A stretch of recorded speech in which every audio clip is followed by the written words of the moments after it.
যাক, আমরা মৃত্যুকে ভয় পাই না। কারণ আর দুনিয়া সিজনুল মুমিন, মুমিনদের জন্য দুনিয়াটা হচ্ছে জেলখানা। জেলখানা থেকে মুক্তি হলে মানুষ আনন্দ পায় নাকি ব্যথা পায়? এই দুনিয়া থেকে যাইতে পারলেই রব্বে কারিমের মোলাকাত আমাদের হবে কি হবে না? এই জন্য দেখেছেন আমাদের নেতাদের যখন ফাঁসির কাস্টে নিয়ে যাওয়া হয়, তাদেরকে কি টেনে টেনে নিতে হয়েছে নাকি তারা হাসতে হাসতে চলে গেছে? আল্লাহ রাসূলের সাহাবী হযরতে খুবাইব, তাকে যখন ফাঁসির কাস্টে বসানো হলো, খোবায়েবকে বলা হলো, ও খোবায়েব, এখনো সময় আছে, তুমি যদি মুহাম্মাদের ধর্ম ছেড়ে দাও তাহলে তোমাকে আমরা ছেড়ে দেব। হযরত খোবায়েব বললেন, আমি মুসলিম, একবার যখন ইসলাম পড়েছি আমি জীবন দিতে জানি, এক আল্লাহ ছাড়া অন্য কারোর কাছে জীবন ভিক্ষার আবেদন করতে জানি না। জীবন দেওয়ার মালিককে, মরণ দেওয়ার মালিককে। কুল্লু উম্মাতিন আজাল, প্রত্যেকটা মানুষের জন্য একটা নির্ধারিত টাইম আছে। এই টাইম আসার এক মুহূর্ত আগেও কেউ মারা যাবে না, পরেও কেউ মারা যাবে। মৃত্যু কার পক্ষ থেকে আসে? মৃত্যু আল্লাহর পক্ষ থেকে আসে। সুতরাং জীবন মৃত্যুর মালিককে। হযরত খাব্বাব, হযরত খোবায়েব জীবন দিয়েছেন, তারা আল্লাহ ছাড়া অন্য কারোর কাছে মাথা নত করেন। সম্মানিত হাজিরিন, বদরগঞ্জের সন্তান আমি। বদরগঞ্জে একজন নেতা আমাদের সিপাহ সালার এটিএম আজহারুল ইসলাম, নাম শুনেছেন? আমি বাড়িতে গেলে আমার পরিচিত মুক্তিযোদ্ধাদেরকে আমি জিজ্ঞেস করি যে সত্যি কথা বলবেন, আপনারা যখন যুদ্ধ করেছেন আজহার ভাইয়ের নাম শুনেছেন? বলে যে না, আমি শুনি নাই, অন্য কেউ শুনেছে। আবার যাকে বলি সে বলে আমি শুনি নাই, অন্য কেউ শুনেছে। তার মানে ওই সময় এটিএম আজহারের নাম বদরগঞ্জে কেউ জানতো। তাহলে কেন তাকে এখনো বন্দী করে রাখা হয়েছে?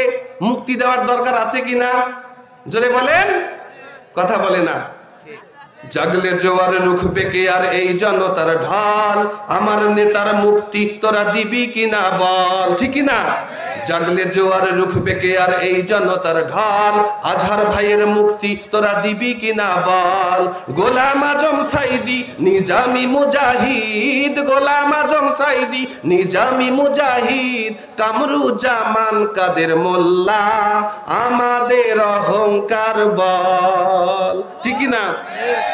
তারা আমাদের অহংকার, তারা আমাদের শক্তি, তাদের ইমানের তেজ দেখে আমরা আন্দোলনের তেজ পাই, ঠিক কিনা বলেন?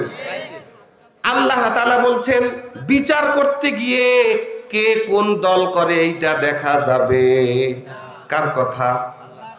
5 নম্বর সূরা মায়েদা 8 নম্বর আয়াতে আল্লাহ তাআলা বলেন, ও দুনিয়ার মানুষ, তোমরা ন্যায় বিচার করবা। ওয়ালা ইয়াজরিমান্নাকুম শানাআনু কওমিন আলা আল্লাহ তাদিলু, খবরদার কোন দলের প্রতি বিদ্বেষ যাতে করে তোমাদেরকে ন্যায় বিচার থেকে বিচ্যুত না করে। সুতরাং বিচারের আসনে যিনি বসবেন তিনি দেখবেন না কে কোন দলের, ঠিক না? আল্লাহ রাসূলের কাছে এক ইহুদি এবং এক মুসলিমের বিচারের জন্য রাসূলের কাছে গেছে। আল্লাহ রাসূল ইহুদি এবং মুসলিম দুইজনের কথা শুনে ইহুদির পক্ষে রায় দিলেন, মুসলিমের বিপক্ষে রায় দিলেন। এই মুসলিম চলে গেল হযরত উমরের কাছে, গিয়ে বলল যে উমর, আপনার কাছে একটা বিচারের আপিল করার জন্য এসেছি, রিভিউ করার জন্য এসেছি। হযরত উমর বললেন, আমার কাছে রিভিউ করার জন্য আসছো, প্রথম গিয়েছিল কার কাছে? ওই লোক বলল, প্রথম গিয়েছিলাম নবী মুহাম্মদ সাল্লাল্লাহু আলাইহি ওয়াসাল্লামের কাছে, কিন্তু আমি মিছিলে যাই, ইয়ানত দেই, জামাতে নামাজ পড়ি, অথচ আল্লাহ রাসূল আমার পক্ষে রায় দিলেন না, ইহুদিদের পক্ষে রায় দিলেন। হযরত ওমর বললেন, ও ভাই, রাসূলের বিচার কি তোমার পছন্দ হয় নাই? লোকটা বলে, না, রাসূলের বিচার আমার পছন্দ হয় নাই, আপনি একটু আমার বিচারটা আপিল মেনে নেন। হযরত ওমর বললেন, দাঁড়াও, একটু আসতেছি। ঘরের মধ্যে গিয়ে একটা তরবারি নিয়ে আসলেন, এক কোপে ওই ব্যক্তির মাথাটা ফেলায় দিলেন। চতুর্দিকে খবর চলে গেল হযরত ওমর মুসলমান হত্যা করছে, হযরত ওমরের বিচার হবে। আল্লাহ রাসূল ওমরকে ডাকলেন, ওমর, তুমি নাকি মুসলিম হত্যা করেছো, এক মুসলিম হত্যা করা জায়েজ নাই, ঠিক না? সঙ্গে সঙ্গে আল্লাহ তাআলা আয়াত নাজিল করে দিলেন। নিসা 4 নম্বর সূরা 65 নম্বর আয়াত আল্লাহ তাআলা আয়াত নাজিল করলেন, ফালা ওয়া রাব্বিকা লা ইউমিনুন। আল্লাহু আকবার। ফালা ওয়া রাব্বিকা লা ইউমিনুন, ও নবী ওই ব্যক্তি মুমিন হইতে পারে না হাত্তা ইউহাক্কিমুকা ফিমা শাজারা বাইনাহুম, যতক্ষণ নিজের কোন সমস্যায় রাসূলকে বিচারক না মানবে ততক্ষণ মুমিন হওয়া যাবে। তাহলে রাসূল কি নিজের দলের জন্য ইহুদির পক্ষে রায় দিয়েছে? ইহুদির পক্ষে রায় দিয়েছে, কিন্তু নিজের দলের হওয়ার পরেও মুমিনের পক্ষে রায় দেয়। তাহলে ন্যায় বিচারের জন্য নীতিবান বিচারকের দরকার আছে কিনা? বিচারক যদি নীতিবান না হয় তার কাছ থেকে ভালো বিচার আশা করা যাবে নাকি কালামানিকের মতো বিচারক? জোরে বলেন। আলেম ওলামাদের লিস্ট তৈরি করেছে, আল্লামা সাইদির ফাঁসির রায় দিয়েছে, অথচ পালানোর সময় কলা পাতায় তাকে শুইতে হয়েছে, ঠিক কিনা বলেন? আল্লাহ ছেড়ে দেন কিন্তু ছাড় দেন, আল্লাহ একটু অবকাশ দেন, ফাইনালি আল্লাহ যখন ধরেন দাড়ি সেভ করে পালাইতে হয়, ঠিক কিনা কথা বলেন? সুতরাং বিচারককে ন্যায় বিচারক হইতে হবে, যাকে তাকে বিচারক বানা যাবে। রাসূল বলেছেন বিচারক 3 প্রকার। কয় প্রকার? নবী বলেছেন 3 প্রকারের বিচারকের মধ্যে 2 প্রকারের বিচারক জাহান্নামে যাবে, 1 প্রকারের বিচারক জান্নাতে যাবে। সুবহানাল্লাহ। কোন কোন 2 প্রকারের বিচারক? নবী বলেন 1 নাম্বার, যারা উভয় পক্ষের কথা শোনে সত্যটাকে জানার পরেও অন্যায়ভাবে ওই পক্ষের বিরুদ্ধে রায় দেয়, স্পষ্ট সাক্ষী প্রমাণ এর পরেও রায় কার পক্ষে। 2য় প্রকারের বিচারক হচ্ছে যারা এক পক্ষের কথা শোনে না, আরেক পক্ষের কথা শুনে রায় দেয়। আছে না নাই? আছে। বিগত বছরে যতগুলা রায় দিয়েছে আমাদের কোনো কথা তারা আমলে নেয় নাই, ঠিক কিনা? আমাদের পক্ষের সাক্ষীকে গুম করা হয়েছে কি হয় নাই? সুতরাং 2 প্রকারের বিচারক নবী বললেন। 1 প্রকারের বিচারক যারা সত্যটা জানার পরেও অন্যায় রায় দেয়, আর যারা এক পক্ষের কথা না শুনেই রায় দেয়, এই 2 প্রকারের বিচারক কোথায় যাবে?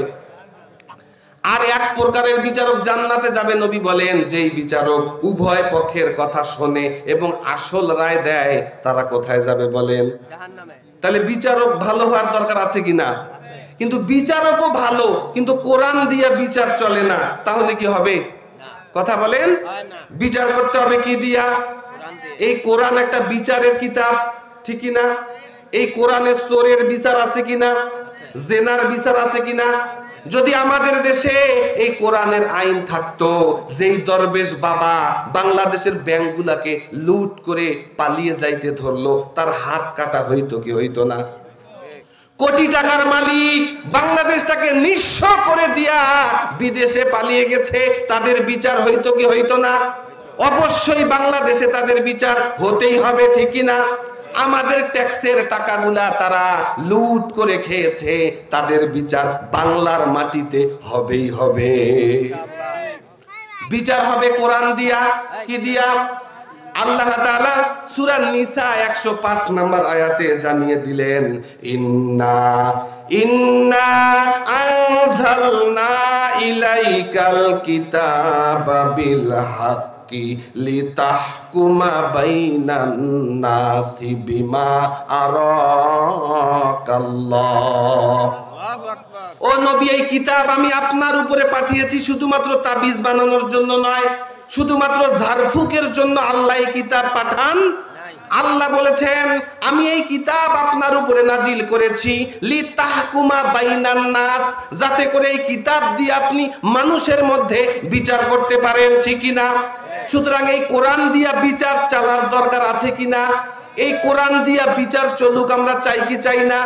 সুতরাং যারা চায় কোরআন দিয়া রাষ্ট্র চলুক, যারা চায় কোরআন দিয়া আদালত চলুক, তাদের সাথী হইতে হবে কি হবে না? কথা বলেন। নাকি বারবার চোর বাটপারদেরকে ভোট দেবেন? একদল চলে গেছে ডাকাতি করে, আবার যারা আসবে তারাও চুরি করবে, ঠিক কিনা? 16 বছরের ক্ষুধা নিয়া তারা অপেক্ষা করতেছে, সময় পাইলে তারাও কিন্তু লুটতারাজ করবে। যতক্ষণ পর্যন্ত কোরআনের বিধান দেশে চালু হবে না, দেশ সংস্কার হতে পারে। সুতরাং সংস্কার হবে কি দিয়া? জোরে বলেন। যারা কোরআনের আইন বাস্তবায়ন হোক এরা চায় না, এরা মুমিন হইতে পারে। কার কথা? আল্লাহ তাআলা 5 নম্বর সূরা মায়েদা 44 নম্বর আয়াতে বলেন, ওয়া মাল্লাম ইয়াহকুম বিমা আনজালাল্লাহ ফাউলাইকা হুমুল কাফিরুন। আল্লাহ বললেন যারা কোরআন দিয়া বিচার চলুক এইটা চায় না, এরা হচ্ছে কাফের। পরের আয়াতে বলেছেন ফাউলাইকা হুমুজ জালিমুন, এরা হচ্ছে জালেম। 47 নম্বর আয়াতে বলেছেন ফাউলাইকা হুমুল ফাসিকুন, এরা হচ্ছে ফাসিক। তাহলে যারা কোরআন দিয়া বিচার চলুক এইটা চায় না, এরা হচ্ছে কাফের, এরা হচ্ছে জালেম, এরা হচ্ছে ফাসিক। বলেন ঠিক কিনা? এরা জালেম, যার অন্তরে কোরআন নাই সে জুলুম করতে পারে কি পারে না? আল্লাহ নবী বলেছেন যার কলবের মধ্যে কোরআন নাই কাল বাইতিল খর, এই বাড়ি এর অন্তরটা হচ্ছে পতিত বাড়ির মতো। একটা বাড়ি পতিত, মানুষজন থাকে না, ওইখানে জিন শয়তানের আকরা হবে কি হবে না? সাপ বিস্তুর আকরা হবে কি হবে না? নবী বললেন যার কলবের মধ্যে কোরআন নাই তার কলবটা হচ্ছে ওই পতিত বাড়ির মতো, এই কলবেও শয়তান জায়গা নেবে কি নেবে না? সুতরাং কোরআন শেখার দরকার আছে কিনা? সম্মানিত হাজিরিন, আমাদের সমাজে কিছু কিছু লোক আছে এরা বলে কোরআন 1500 বছর আগে চলতো এখন আর চলে না, এমন লোক আছে কিনা? এরা বলে ইসলামপন্থীরা ক্ষমতায় গেলে দেশটাকে 1500 বছর পিছায় নিয়ে যাবে। এরা বলে কোরআন আগে চলতো, এই আধুনিক সমাজে কোরআন চলে না, এমন লোক আছে না নাই? টকশোগুলোতে দেখবেন মাথায় টাকলা, বুদ্ধির ঠেলায় চুল উঠে গেছে। এরা ইসলামপন্থীদেরকে নানান প্রশ্ন করে যে কোরআন দিয়া বর্তমান সমাজ চলতে পারে। এরা মনে করে কোরআন শুধুমাত্র ঝাড়ফুকের কিতাব। এরা মনে করে কোরআন শুধুমাত্র কেউ মারা গেলে ওই মুর্দার কাছে বসে পড়ার কিতাব। অথচ আল্লাহ তাআলা বললেন যেই ব্যক্তি মনে করবে এই কোরআন দিয়া এখন আর দেশ চালানো সম্ভব নয়, এই কোরআন পরিত্যক্ত হয়ে গেছে, পরিত্যাজ্য হয়ে গেছে, পুরাতন হয়ে গেছে, এই কথা যেই ব্যক্তি মনে করবে কিয়ামতের ময়দানে আল্লাহর নবী নিজে বাদী হয়ে এই ব্যক্তির বিরুদ্ধে আল্লাহর আদালতে মামলা দায়ের করবেন। মামলা দায়ের করে কি বলবেন আল্লাহ রাসূল? পবিত্র কোরআনের 25 নম্বর সূরা ফুরকান 31 নম্বর আয়াতে আল্লাহ বলেন আল্লাহর আদালতে আল্লাহ রাসূল মামলা দায়ের করে আল্লাহকে বলবেন, কি বলবেন আল্লাহ তাআলা জানিয়ে দেন, ওয়া ক্বালার রাসূলু ইয়া রাব্বি ইন্না কওমি ইত্তাখাযু হাযাল কুরআনা মাহজুরা।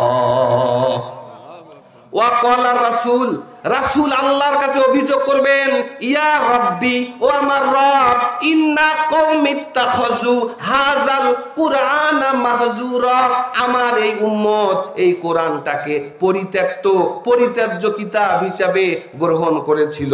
সুতরাং আপনার আদালতে আমি নবী বাদী হয়ে তার বিরুদ্ধে মামলা দায়ের করলাম। রাসূলের সুপারিশ ছাড়া আমরা বেহেশতে প্রবেশ করতে পারবো? যেই দিন সূর্যটা মানুষের মাথার কাছে নেমে আসবে, সূর্যের তাপে মানুষের মাথার মগজগুলা গলে গলে নাক কান দিয়ে পড়বে, মানুষ পানির তৃষ্ণায় পানি পানি বলে চিৎকার করবে, এক ফোঁটা পানি দেওয়ার মতো আপনজন খুঁজে পাওয়া যাবে? সেই দিন আল্লাহ রাসূল হাউজে কাউসারের পানি আমাদেরকে পান করাবেন কিনা?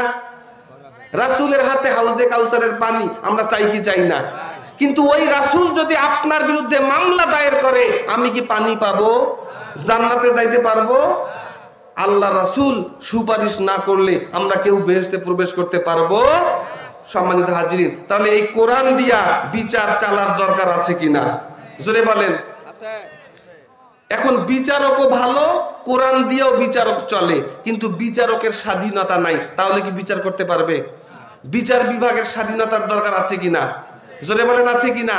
আল্লাহ রাসূলের জামানায় বিচার বিভাগের স্বাধীনতা ছিল কি ছিল না? সাহাবীদের জীবনে ছিল কি ছিল না? আমার যারা স্টুডেন্ট আলিম ক্লাসে পড়েন, ক্লাস 10-এ একটা গল্প আছে। হযরত ওমর ঘোড়া ব্যবসায়ীর কাছ থেকে ঘোড়া কিনেছে। কি কিনেছে? ঘোড়া কিনেছে। কেনার সময় ভালো ছিল, কিন্তু কিছু দূর যাওয়ার পরেও দেখলো ঘোড়ার পায়ের মধ্যে সমস্যা, ঘোড়া হাঁটতে পারে না। হযরত ওমর ঘোড়াটা আবার ফিরিয়ে নিয়ে এসে ওই ঘোড়ার ব্যবসায়ীকে বললেন, ভাই আপনার ঘোড়ায় তো সমস্যা, এই ঘোড়া আমি নেব না। ঘোড়ার ব্যবসায়ী বলে যে না, আমি তো আর ফেরত নেব না, নেওয়ার সময় তো ভালো ছিল। হযরত ওমর বলে, আপনি তো আমাকে ভালো বলে দিয়েছেন, এখন তো দেখি ঝামেলা। এমন হয় কি হয় না? বাজার থেকে গরু কিনছেন, দেখবেন যে কেনার সময় ভালো ছিল, বাসায় এসে তার রোগ ধরা পড়ে, আছে কিনা? চলে গেছে এক কাজীর কাছে, কাজীর নাম কাজী সুরাই। কাজীর কাছে গিয়ে বিচার দাবি করেছেন। হযরত ওমর তখন খলিফাতুল মুসলিমিন, আমিরুল মুমিনিন, গোটা মুসলিম জগতের উনি খলিফা, অথচ একজন বিচারকের কাছে গেছেন বিচারের জন্য। বিচারক সব শুনে রায় দিয়েছে ওই ঘোড়াওয়ালার পক্ষে। সুবহানাল্লাহ। বলছে, আমিরুল মুমিনিন, আপনি যখন নিয়েছেন তখন যেমন ছিল, হয় তাকে ওইভাবে ভালো অবস্থায় ফেরত দেন, আর না হয় আপনার ঘোড়া আপনি রেখে দেন। বলেন সুবহানাল্লাহ। সুতরাং এমন বিচারের স্বাধীনতা দরকার আছে কিনা? বাংলাদেশে কি বিচারকের স্বাধীনতা আছে? বাংলাদেশে রায় লেখা হয় সরকারের কথা শুনে, ঠিক কিনা? সরকার বাহাদুর যেমন কথা বলে রায় তেমন দেয়, ঠিক কিনা বলেন? সম্মানিত হাজিরিন, তাহলে এতক্ষণ যে কথাগুলো বললাম, আল্লাহ তাআলা আমাদেরকে 3টা জিনিসের নির্দেশ দিয়েছেন। কয়টা? ইন্নাল্লাহা ইয়ামুরু বিল আদলি ওয়াল ইহসান ওয়া ইতাই জিল কুরবা। 1 নম্বরে সমাজে আদল প্রতিষ্ঠা করতে হবে। এখন আমরা তো বড় বড় বিচারকের জায়গায় নাই। আমরা কি সবাই বিচারক? কিন্তু আমরা সবাই বিচারক আমাদের নিজের নিজের স্থানে, ঠিক কি না? আপনার পরিবারের বিচারককে, আপনার পরিবারের বিচারককে বলেন। 2 ছেলের মধ্যে বিচার করতে হবে, ন্যায় নাকি অন্যায়? নাকি এক ছেলেকে সব লিখে দেবেন, আরেক ছেলেকে ঠকাবেন? ছেলে মেয়ের মধ্যে বিচার করতে হবে, কে বিচার করবে? সুতরাং আমরা যখন বিচারকের দায়িত্বে পালন করব, গ্রামে ছোট ছোট অনেক সমস্যা হইলে আমাদেরকে বিচারের জন্য ডাকে কি ডাকে না? ন্যায় করতে হবে নাকি অন্যায় করতে হবে? আল্লাহ বললেন, ন্যায় করতে গিয়া তোমার বাপ মা হোক, তোমার আত্মীয় হোক, তোমার দলের লোক হোক, ওই লোক গরিব হোক আর বড় লোক হোক, তোমাকে ন্যায় বিচার করতে হবে, ঠিক কি না? 2 নম্বরে ইহসান করতে হবে। ইহসান মানে দয়া মায়া। দয়া মায়া করার দরকার আছে কিনা? আল্লাহ রাসূল সাল্লাল্লাহু আলাইহি ওয়াসাল্লাম বলেছেন, ইরহামু মান ফিল আরদি ইয়ারহামুকুম মান ফিস সামাই। তোমরা যদি জমিনবাসীর উপরে দয়া করো, আসমানওয়ালা তোমাদের উপরে দয়া করবেন। সুবহানাল্লাহ। আপনি মানুষের উপরে দয়া করবেন না, আর আপনি আল্লাহর দয়া প্রার্থনা করবেন, এইটা হইতে পারে? আল্লাহ তাআলা বলেন সূরা বাকারা 195 নম্বর আয়াত, ওয়া আহসিনু ইন্নাল্লাহা ইউহিব্বুল মুহসিনিন। আল্লাহ বলেন আহসিনু, তোমরা মানুষের উপরে দয়া করো, মানুষের উপরে মায়া করো, দয়া করো। ইন্নাল্লাহা ইউহিব্বুল মুহসিনিন, আল্লাহ দয়ালুদের সাথে আছেন। ইন্নাল্লাহা ইউহিব্বুল মুহসিনিন, দয়ালুদেরকে ভালোবাসেন কে? আল্লাহ আমাদের বিপদে আমাদের সাথে থাকুক, এটা চাই কি চাই না? কারা কারা চাই? 2 হাত তুলে আল্লাহকে দেখাই। সম্মানিত হাজিরিন, হাত নামাই। আল্লাহ আমাদের বিপদে আমাদের পাশে থাকুক, এটা আমরা চাই কি চাই না? আল্লাহ আমাদের বিপদে আমাদের পাশে থাকুক, এর জন্য শর্ত 2টা। কয়টা? জোরে বলেন। আল্লাহ তাআলা 16 নম্বর সূরা 128 নম্বর আয়াতে বলেন, ও দুনিয়ার মুমিন, ও দুনিয়ার মুসলিম, ও দুনিয়ার বান্দারা, তোমরা যদি চাও আমার আল্লাহ আমার সাথে থাকুক, তাহলে 2টা কাজ করতে হবে। কয়টা? ইন্নাল্লাহা মা'আল্লাযীনা তাকাউ ওয়াল্লাযীনা হুম মুহসিনিন। এই পৃথিবীতে যারা আল্লাহকে ভয় করে চলে এবং মানুষকে দয়া করে, মানুষকে ভালোবাসে, আল্লাহ তাদের সাথে থাকবেন। সুতরাং আল্লাহকে যদি আমরা আমাদের বিপদে পাশে পাই, এটা যদি আমরা চাই, কাজ করতে হবে 2টা। কয়টা? এক নম্বরে আল্লাহকে ভয় করতে হবে। কাকে ভয় করতে হবে? যেই ব্যক্তি আল্লাহকে ভয় করবে আল্লাহ তার বিপদে থাকবে। বলেন সুবহানাল্লাহ। পবিত্র কোরআনে সূরা তালাক আল্লাহ বলেন ওয়া মাইয়াত্তাকিল্লাহা ইয়াজআল লাহু মাখরাজা। যেই ব্যক্তি আল্লাহকে ভয় করে চলবে, যেই ব্যক্তি আল্লাহকে ভয় করে চলবে, ওই ব্যক্তি জীবন চলার পথে যদি কোনো সংকটে পড়ে যায়, জীবন চলার পথে কোনো বিপদে পড়ে যায়, ইয়াজআল লাহু মাখরাজা, ওই বিপদ থেকে উদ্ধারের জন্য আল্লাহ তার জন্য রাস্তা তৈরি করে দেবে। কার কথা? সূরা তালাক 2 নম্বর আয়াত আল্লাহ বলছেন ওয়া মাইয়াত্তাকিল্লাহ ইয়াজআল লাহু মাখরাজা। যেই ব্যক্তি আমি আল্লাহকে ভয় করে চলে, ওই ব্যক্তি জীবন চলার পথে যদি কোনো সমস্যায় পড়ে, ওই সমস্যা থেকে উদ্ধারের জন্য আমি আল্লাহ তার রাস্তা তৈরি করে দেব। আরেকবার বলেন সুবহানাল্লাহ। শুধু তাই নয়, আল্লাহ বলেন ওয়া ইয়ারযুকুহু মিন হাইসু লা ইয়াহতাসিব। আল্লাহু আকবার। আমি আল্লাহ এমন জায়গা থেকে তার রিজিকের ব্যবস্থা করব, ওই ব্যক্তি নিজেও টের পাবে। কথা বুঝছেন? আল্লাহ বলছেন যারা আমি আল্লাহকে ভয় করে চলবে, তাদের জীবন চলার পথে কোনো সমস্যায় যদি তারা পড়ে, ওই সমস্যা থেকে উদ্ধারের জন্য আমি আল্লাহ রাস্তা তৈরি করে দেব। শুধু তাই নয়, ওয়া ইয়ারযুকুহু মিন হাইসু লা ইয়াহতাসিব, এমন জায়গা থেকে আমি আল্লাহ তার রিজিকের ব্যবস্থা করব, ওই ব্যক্তি টেরও পাবে না। আরেকবার বলেন সুবহানাল্লাহ। আল্লাহ তাআলা এরপরে বলছেন ওয়া মাইয়াতাওয়াক্কাল আলাল্লাহি ফাহুয়া হাসবুহু। যারা আমি আল্লাহর উপরে ভরসা করে আল্লাহই তার জন্য যথেষ্ট। চেয়ারম্যান যদি এসে পিঠে হাত রেখে বলে যে তোর মেয়ের বিয়ে আছে আর আমি আছি, কোনো টেনশন করবি না, ওই ব্যক্তির কোনো টেনশন আছে? প্রধানমন্ত্রী কাউকে যদি বলে যে কোনো চিন্তা করবি না, তোর সমস্যা আছে আমি দেখব, ওই ব্যক্তির কোনো চিন্তা আছে? আল্লাহ বলছেন ওয়া মাইয়াতাওয়াক্কাল আলাল্লাহ ফাহুয়া হাসবুহু। আমি আল্লাহর উপরে যারা ভরসা করবে আমি আল্লাহই তার জন্য যথেষ্ট। ভরসা করতে হবে কার উপরে? দোয়া কুনুত নামাজে পড়েছেন ওয়ানা তাওয়াক্কালু আলাইকা। ভরসা কার উপরে? আল্লাহর উপরে যদি ভরসা করার মতো করা যায়, তাহলে আল্লাহ উদ্ধার করবেন কি করবেন না? মুসা আলাইহিস সালাম চলে যাচ্ছেন তার বাহিনী নিয়ে, সামনে সমুদ্র আর পিছনে ফেরাউনের বাহিনী। মুসার যারা সঙ্গী সাথী তারা বলেছে আমার আল্লাহ, তাদের সঙ্গীরা বলেছে আমরা ধরা খেয়ে গেছি। সামনে সমুদ্র, পিছনে বাহিনী, আর বাঁচার উপায় আছে? ওইখানে আল্লাহ বলেছেন যে আমার মুসা, আমি আল্লাহর উপরে ভরসা করেছে। হযরত মুসা বলেছেন আমার আল্লাহ আছেন, অবশ্যই তিনি আমার জন্য রাস্তা দেখাবেন। বলেন তো মুসার বাহিনীকে আল্লাহ রাস্তা দেখাইছেন কি দেখান নাই? রাস্তা তৈরি করে দিয়েছেন কে? সুতরাং ভরসা করতে হবে কার উপরে? নাকি নেতার উপরে? আমরা নামাজে দাঁড়িয়ে বলি ওয়ানা তাওয়াক্কালু আলাইকা, ও আল্লাহ কেবলমাত্র ভরসা করি কার উপর? আর বের হয়ে আমি বলি যে আপনি আমাকে টাকা না দিলে আর বাঁচবো না, বলি কি বলি না? দোয়া কুনুতে আমরা বলি ওয়া নাখলাউ ওয়া নাতরুকু মাইয়াফজুরুকা, বলি কি বলি না? আল্লাহর কাছে ওয়াদা করি ও আল্লাহ, নাখলাউ মানে খুলে ফেললাম, নাতরুকু মানে বিচ্ছিন্ন করে ফেললাম, মাইয়াফজুরুকা যারা ফুজ্জার, যারা পাপী, যারা ধর্ষক, যারা দুর্নীতিবাজ, যারা লুটেরা, যারা দেশটাকে ধ্বংস করে খেয়েছে, আল্লাহর কাছে দাঁড়িয়ে আল্লাহকে কথা দিলাম ও আল্লাহ নাখলাউ ওয়া নাতরুকু মাইয়াফজুরুকা, যারা ফুজ্জার, যারা পাপী, যারা আপনাকে মানে না, আমার সাথে তাদের সব সম্পর্ক আমি খুলে ফেললাম এবং বিচ্ছিন্ন করে দিলাম। নামাজে দাঁড়িয়ে আল্লাহকে বলছেন, আল্লাহুম্মা বলে শুরু করেছেন, হে আল্লাহ। বলেন কি বলেন না? মাঝখানে ওয়া নাখলাউ ওয়া নাতরুকু মাইয়াফজুরুকা অর্থ কি? যারা ফুজ্জার, যারা পাপী, যারা দুর্নীতিবাজ, তাদের সঙ্গে আমার সব সম্পর্ক আমি খুলে ফেললাম, বিচ্ছিন্ন করে দিলাম। আল্লাহকে কথা দিয়ে নামাজ থেকে বের হয়ে আমার যত বন্ধুত্ব, যত ভালোবাসা সব বেনামাজি, সব ঘুষখোর, সব সুদখোরের সাথে, ঠিক কি না?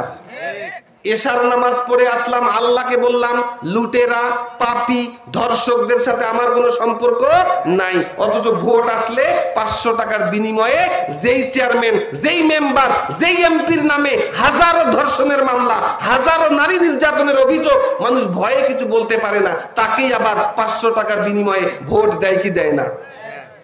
কথা বলে না? আল্লাহকে ওয়াদা করে আসছেন, আল্লাহ পাপীদের সাথে আমার কোনো সম্পর্ক নাই। অথচ মেয়ের বিয়ে দেবেন, ছেলে খুঁজতেছেন সুদখোরের বেটা বড় লোক, ঠিক কি না? বলে না কথা? আল্লাহকে ওয়াদা করে আসলেন, অথচ বের হয়ে ওয়াদা খেলাফ করলেন। ওয়াদা খেলাফ করা কিসের আলামত? মুনাফিকের আলামত। ইজা ওয়াদা আখলাফা, যখন ওয়াদা করে ওয়াদা ভঙ্গ করে। তাহলে আপনি মুনাফিকি করলেন, আর মুনাফিকি করলেন কার সাথে? আল্লাহর সাথে মুনাফিকি করলেন। অথচ আল্লাহকে ডাকলে আল্লাহ কি সাথে থাকবে? আল্লাহ বলছেন ইন্নাল্লাহা মাআল্লাযীনা তাকাউ ওয়াল্লাযীনা হুম মুহসিনিন, যারা মানুষকে দয়া করে এবং আল্লাহকে ভয় করে চলে, তাদের বিপদে আমি আল্লাহ তাদের সাথে থাকবো। বলেন সুবহানাল্লাহ। যারা আল্লাহকে ভয় করে চলে, তাদের দ্বারা কোনো খারাপ কাজ করা সম্ভব? সূরা নাজিয়া পবিত্র কোরআনের 69 নাম্বার সূরা, আল্লাহ বলেছেন 2টা কাজ করলেই জান্নাত। কয়টা কাজ? 2টা কাজ করলেই জান্নাত। আল্লাহ বলেন ফাআম্মা মান খাফা মাকামা রাব্বিহি ওয়া নাহান নাফসা আনিল হাওয়া ফাইন্নাল জান্নাতা হিয়াল মাওয়া। আল্লাহ বলছেন 2টা কাজ করলেই জান্নাত। 1 নাম্বার মান খাফা মাকামা রাব্বিহি, যেই ব্যক্তি রবের সামনে দাঁড়াতে হবে এইটাকে ভয় পায়। আমাদেরকে রবের সামনে দাঁড়াতে হবে কি হবে না? রবের সামনে দাঁড়াতে হবে, এই কথাকে যারা ভয় পায়। ওয়া নাহান নাফসা আনিল হাওয়া, এবং মনের যে খারাপ চাহিদা আছে এই কুপ্রবৃত্তি থেকে নিজের নফসটাকে বাধা দেয়, বিরত রাখে। ফাইনাল জান্নাতা হিয়াল মাওয়া, এই ব্যক্তির থাকার জায়গা হচ্ছে আল্লাহর জান্নাত। কয়টা কাজ? এতক্ষণের সব কথাই যদি ভুলে যান, সূরা নাজিয়া বের করে দেখবেন মাঝখানে আয়াত আছে, 2টা কাজ করলেই জান্নাত। 1 নাম্বার মান খাফা মাকামা রাব্বিহি, আল্লাহর সামনে দাঁড়াইতে হবে, এই ভয় অন্তরে থাকতে হবে কি হবে না? যাদের অন্তরে আল্লাহর সামনে দাঁড়ানোর ভয় আছে, তাদের দ্বারাই দুর্নীতি করা সম্ভব। সুতরাং নেতা মানতে হবে তাদেরকে যাদের অন্তরে আল্লাহর ভয় আছে, ঠিকই না? আল্লাহ বলেছেন সাদিকিন, যারা সত্যবাদী তাদের সাথী হও। অথচ আমরা এমন মানুষের সাথী হই যারা কথায় কথায় মিথ্যা কথা বলে, ঠিক কি না? মাইক পাইলে এত সুন্দর সুন্দর কথা বলে, কিন্তু মঞ্চের পিছনে গেলেই এগুলো সব ভুলে যায়, এমন লোক আছে কিনা? সম্মানিত হাজিরিন, 2টা কাজ করলেই জান্নাত বলা হলো। আল্লাহর সামনে দাঁড়াইতে হবে, এইটাকে যারা ভয় পায় আর কি করে, ওয়া নাহান নাফসা আনিল হাওয়া, নিজের নফসকে কুপ্রবৃত্তি থেকে বাঁচায়। আমাদের নফস অনেক কিছু চায় কি চায় না? জোরে বলেন। প্রত্যেকটা মানুষের অন্তরে আল্লাহ 2টা করে জিনিস সেট করেছেন। কয়টা? একটার নাম নফস, আরেকটার নাম আকল। নফস মানে আত্মা, আত্মার কোনো ভালো মন্দ বিচার ক্ষমতা নাই। নফস শুধু চায়। নফস হচ্ছে ভোগবাদী, কোনটা অন্যায় কোনটা ন্যায়, কোনটা বৈধ কোনটা অবৈধ এইটা দেখে। কিন্তু আল্লাহ প্রত্যেকটা মানুষের অন্তরে একটা বিবেক দিয়েছেন, আকল দিয়েছেন, ঠিক না? চোরও যখন চুরি করে তার বিবেকটা একবার হলেও বলে এই কাজটা ঠিক করি নাই। যেই বিচারক আল্লামা সাঈদীর ফাঁসির রায় দিয়েছে, ওই বিচারক রাতে গিয়া কিন্তু ঘুমাইতে পারে নাই। তার বিবেক বলেছে আমি দুনিয়ার মোহে পড়ে একটা কোরআনের পাখিকে ফাঁসির রায় দিয়েছি, যাবজ্জীবন রায় দিয়েছি, বলে কি নাই? যেই ডাক্তার আল্লামা সাঈদীকে সুস্থ অবস্থায় বের করে ইনজেকশন পুশ করে দিল, ওরও বিবেক ওকে দংশন করে কি করে না? টুডে অর টুমরো এদের বিচার হবেই হবে ইনশাআল্লাহ। বাংলার মাটিতে হবে। প্রহসনের নামে মিথ্যা ট্রাইব্যুনাল সাজিয়ে যারা কোরআনের পাখি সহ বিশ্ব নেতৃবৃন্দকে এই পৃথিবী থেকে বিদায় করে শাহাদাতের পেয়ালা যাদেরকে আপনারা পান করিয়েছেন, ওই ট্রাইব্যুনাল আছে কিনা? ট্রাইব্যুনালও আছে, ওই বিচারকরা কিন্তু নাই। ওই ট্রাইব্যুনালেই আপনাদের বিচার হবে, ঠিক কি না? বিচার চাই কি চাই না? সম্মানিত হাজিরিন, তাহলে ভয় করতে হবে কাকে? আল্লাহর ভয় যাদের অন্তরে আছে তাদের দ্বারাই কোনো খারাপ কাজ করা সম্ভব। ওয়া নাহান নাফসা আনিল হাওয়া, এবং নফসটাকে খারাপ কুপ্রবৃত্তি থেকে বাঁচাতে হবে। নফস অনেক কিছু চায়, কিন্তু নফসের চাহিদা শোনা যাবে না, বিবেকের কথা শুনতে হবে। বিবেক যদি বলে এই কাজটা ভালো, ওইটা করা যাবে। আর বিবেক যদি আপনাকে বলে যে এই কাজটা করা ঠিক নয়, তাহলে ওই কাজ করা যাবে। তাহলে আল্লাহ আমাদের সাথে থাকুক, এটা চাই কি চাই না? এর জন্য দুইটা কাজ করতে হবে। এক নাম্বার, ভয় করতে হবে কাকে? দুই নাম্বার, মানুষের উপরে দয়া করতে হবে। নবী বললেন, ইরহামু মান ফিল আরদি ইয়ারহামুকুম মান ফিস সামাই। দুনিয়াবাসীর উপরে দয়া করো, আসমানওয়ালা তোমাদেরকে দয়া করবে। দয়া কাদের প্রতি করবেন এইটা নির্দেশ দিয়েছেন কে? কাদের কাদের প্রতি দয়া করবেন? আল্লাহ তাআলা পবিত্র কোরআনের 4 নম্বর সূরা নিসা 36 নম্বর আয়াতে সুন্দর করে বলেছেন কাদের প্রতি দয়া করব। আমাদের জানার দরকার আছে কিনা? প্রধান বক্তা কখন আসবে? সম্মানিত হাজিরিন, তাহলে কাদের প্রতি দয়া করব এটা আমাদের জানার দরকার আছে কিনা? আল্লাহ তাআলা 4 নম্বর সূরা 36 নম্বর আয়াতে বলেন, ওয়াবুদুল্লাহা ওয়ালা তুশরিকু বিহি শাইআ। ও দুনিয়ার মানুষ, কেবলমাত্র গোলামি করবা কার? ওয়াবুদুল্লাহা, দাসত্ব করবা, গোলামি করবা, তাবেদারি করবা কেবলমাত্র কার? ওয়ালা তুশরিকু বিহি শাইআ, আল্লাহর সঙ্গে কাউকে শরীক করা যাবে না। তারপরে আল্লাহ বলেছেন ওয়াবিল ওয়ালিদাইনে ইহসানা, পিতা মাতার প্রতি দয়া করবা। দরকার আছে কিনা? পিতা মাতার প্রতি দয়া করার দরকার আছে কিনা? সম্মানিত হাজিরিন, সম্মানিত হাজিরিন, আমাদের প্রধান মেহমান চলে আসতেছেন। নারে